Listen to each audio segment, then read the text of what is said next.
as I've always been told, all the resolutions of the Security Council are international law.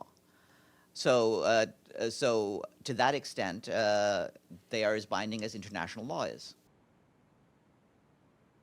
The law is the law. The Charter demands from all member states to honor and respect and implement Security Council resolutions. Good afternoon, everyone.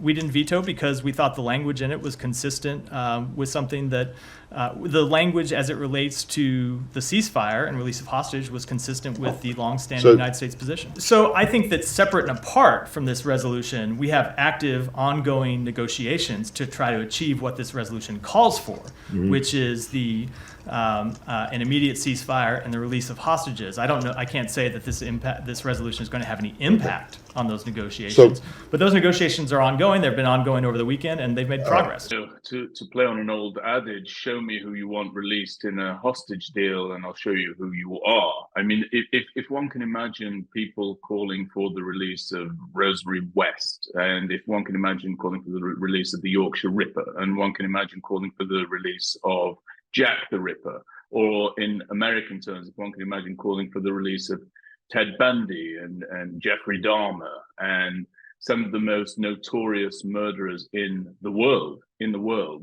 that gives you some idea as to the horrific character and nature of the people that Hamas wants to have released. The interesting differential there is that whereas Rose and Fred West don't represent anyone other than their own murderous viewpoints and intentions, and the Yorkshire Ripper didn't represent anyone except their own murderous intentions, and Jeffrey Dahmer didn't represent anyone except their own murderous intentions, the people that Hamas want to have released actually represent that which Hamas is educating its children to believe, to adopt the philosophy of, and to ultimately carry out, as we saw so many of them do so once they became of adult age on October the 7th. And so it's a particularly macabre deal. It's an awful deal because it's separated into different stages. So it starts with women first, and then eventually goes to men, and then you go down the sliding scale of Hamas demands, and eventually somewhere down the line they come to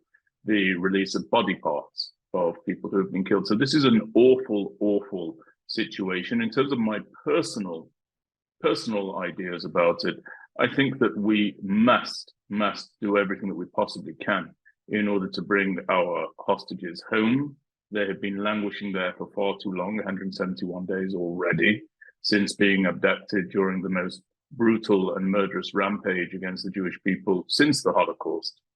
And I think that bringing them home is vital to our war goals, but also destroying Hamas's military capabilities is vital to our war goals. And so I think if we need to have a temporary pause, not a ceasefire, and certainly not a long-term ceasefire, but a temporary pause in order to bring our hostages back to their loved ones and to their countries, we would do well to avail ourselves of that possibility.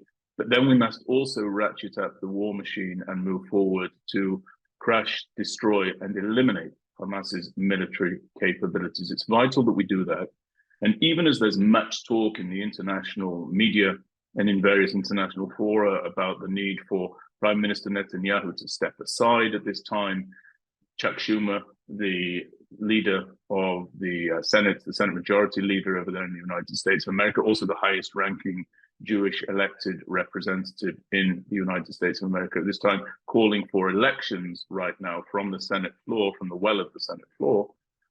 He can do that and he can say that, but it's very, very clear that he fails to understand that whomever is in the position of leadership here in Israel, that individual has only one mandate from the Israeli people, and that is to achieve the dual war goals, bringing back the hostages, destroying Hamas's military capabilities. The latter part of those two goals, that will not change regardless of who is in the seat of the Prime Minister.